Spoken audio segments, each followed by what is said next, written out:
Hello everyone, so welcome to our governance class today and hope you all are fine. So this class would mainly be focused around the reforms, right? Yesterday we talked about the civil services and the kind of protection which is available and obviously various perspectives that okay, what is wrong with the system and why policies need to change or they need to be more scrutinized and accountability need to be enforced.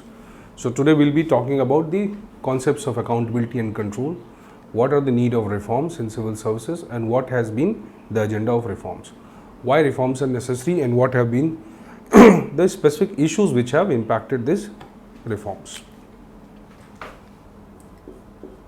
Right, so now we'll be starting with this accountability and control. Right. So we'll be talking about certain things, right? Scope kya hai, accountability ka, right? There are different types of accountability. Now what does accountability actually mean and why the civil service accountability is very important? Like yesterday we discussed, or in the previous class we have discussed about the reasons why the policies fail and why the bureaucracy, the administrative systems fine and they have been protected or shielded in the system because of several reasons. So what is accountability now?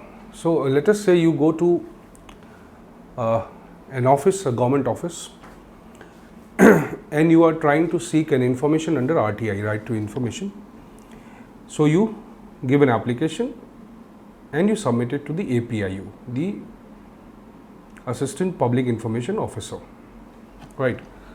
Now the APIU is the interface between the people and the department. So you file.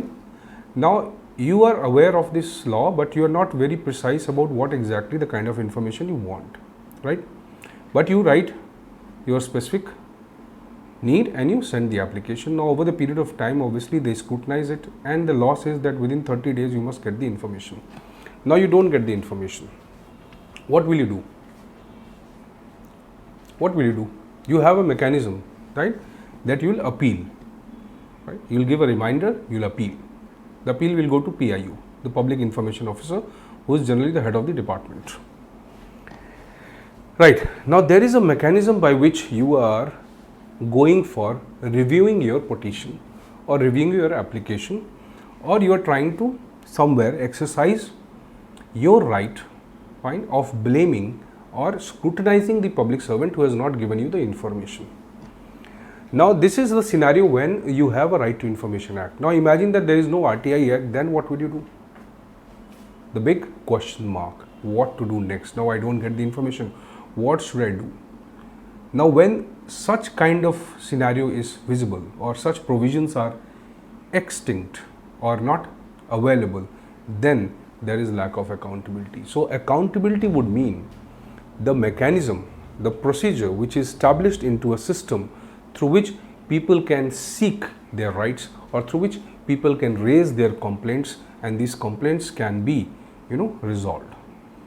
So accountability means putting someone to answerability, making someone answer for the mistakes, for the delays, for the maladministration, for the problems which they may create for citizens.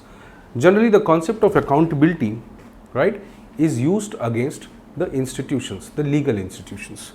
Whether private or public, it doesn't matter. Fine. So accountability is something which you seek from someone, right?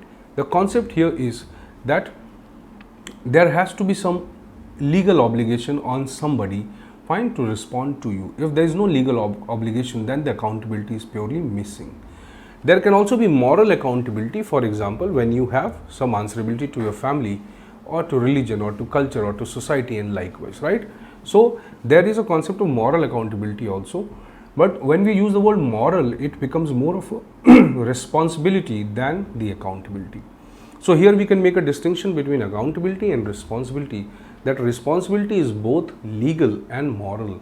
There is some obligation which is by law and there is some obligation by your will, by your conscience, by your inner value system, being a human being also, being a member of society, being a member of religion or community, right, or a family, whatever. or a profession.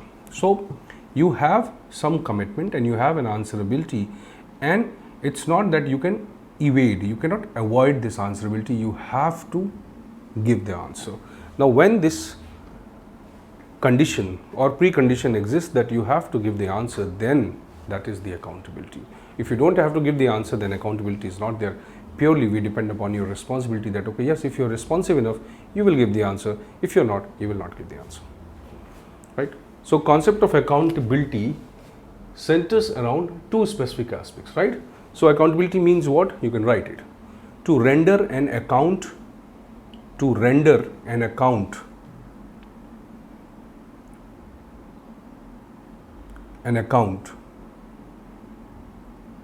for the following. What are these aspects? For the following. Right? What you are accountable for, this is very important. Fine. How you are accountable for, and to whom you are accountable for. These are three pertinent questions which we ask when we think of making people accountable. Are you getting this point? A very important point. So when you're making people accountable, you have to have three answers. So the dictionary, Oxford Dictionary, says that accountability means to render an account of. An account of what? The authority, right? The functions, right? Or the position which you are enjoying. To render an account for. So traditionally in every organization, right, there are different modes of accountability. Modes or different forms of accountability. Right? Yesterday we talked about constitutional provisions, or we talked about the laws, rules, regulations which govern people or civil servants. So there are different modes or forms of accountability, right? Generally the modes of accountability are laws, rules, regulations, right? Procedures, etc. Right? The form of accountability is generally internal. Internal accountability means that a subordinate is responsible to superior, or he is responsible to his superior, right? So you see, internal accountability is established through the system of hierarchy.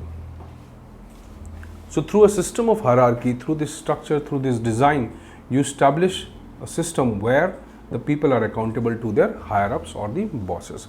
How they are accountable? Obviously, you have to submit reports, right? You have to submit time to time your performance assessment is done, right? Performance assessment is done, right? Or performance reviews are done. Accountability. Also, the traditional methods include your auditing and accounting.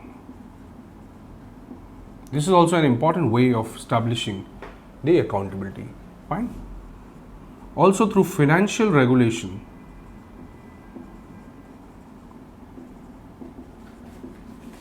right, or through budgetary process, the accountability is established that you have to answer, right? Now, who will make you accountable? What are you accountable for? You're accountable for your actions. You're accountable for the authority that you're given. You're accountable for the functions for which you have the responsibility to perform, right? And you are, accountable to, you're accountable to what? You're accountable to this technically, fine, the rules, laws, regulations which have created, right, your responsibility towards your actions. But you are answering to whom? You are answering to your superiors or bosses, right? So in a typical administration, the accountability is to the head of department, to the superiors, and probably to the minister also, right? That is known as internal accountability, right, and formal accountability.